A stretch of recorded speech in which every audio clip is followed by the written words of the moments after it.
স্থির ভরবেগ বিশিষ্ট বস্তুর ক্ষেত্রে যে রাশিটি স্থির থাকবে সেটা কি হবে?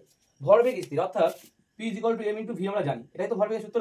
তাই সূত্রটা বলছে স্থির ভরবেগ বিশিষ্ট, অর্থাৎ p আমার কনস্ট্যান্ট, p আমার কি হবে কনস্ট্যান্ট, বলে দিচ্ছি আমাকে, তাহলে লিখে দিলাম p কনস্ট্যান্ট।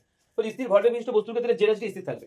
ওকে, তো আমরা জানি কি যে কোনো বস্তুর ভরবেগ নির্ণয় করার জন্য m যে রাশিটা থাকে, m ভর, সেই ভরটা কিন্তু কনস্ট্যান্ট। বস্তু যদি একটা নির্দিষ্ট বস্তু হয়, যেটা যে কোনো সার্টেন পার্টিকেল বা নির্দিষ্ট বস্তুর ক্ষেত্রে কিন্তু মাস সবসময়, মাস বা ভর সবসময় জন্য কিন্তু কনস্ট্যান্ট। মানে একটা বস্তুর ভর কিন্তু প্রতিনিয়ত চেঞ্জ হতে পারে না, ঠিক আছে? ভর কিন্তু কনস্ট্যান্ট থাকে। একটাই বস্তু নিয়ে কাজ করছে মানে কি এই মুহূর্তে বা 2 সেকেন্ড পরে কি ভরটা চেঞ্জ হয়ে যাবে নাকি? কখনো হবে না। তাই বলছে ভরটা কিন্তু কনস্ট্যান্ট অটোমেটিক্যালি থাকছে। তাহলে আমরা কি বললাম? ভরবেগ কনস্ট্যান্ট প্রশ্ন বলেছিল, ভর কনস্ট্যান্ট আমরা জানি। তাহলে ভর যদি কনস্ট্যান্ট হয় এবং ভরবেগ যদি কনস্ট্যান্ট হতে হয়, তাহলে কাকে কনস্ট্যান্ট হতে হবে? এখানে আমার বেগটাকে কনস্ট্যান্ট হতেই হবে।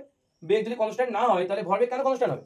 তাই তো? তাহলে আমাদের এই বেগটাকে কিন্তু কনস্ট্যান্ট হতে হবে। তাহলে এখানে বলছে স্থির ভরবেগ বিশিষ্ট কোনো বস্তুর ক্ষেত্রে নিম্নলিখিত কোন রাশিটির ক্ষেত্রে আমাদের স্থির থাকতে হবে? অবশ্যই উত্তর হবে বেগ। উত্তর হচ্ছে অপশন বি রাইট आंसर। উত্তর কি হবে? উত্তর কিন্তু অপশন বি রাইট आंसर, বেগ কিন্তু রাইট आंसर। এটা কিন্তু অনেকেই বলবে স্থির ভরবেগ বলেছে, এখানে কিন্তু বল বলতে পারে অনেকে, যে বল তাহলে এখানে কনস্ট্যান্ট, ভরবেগ যদি কনস্ট্যান্ট তাহলে বেগ কনস্ট্যান্ট আছে, তার মানে আমার বল কনস্ট্যান্ট হবে, অনেকে অনেক কিছু বলতে পারে। বাট এখানে কিন্তু আমার বেগ কিন্তু আমাদের রাইট आंसर।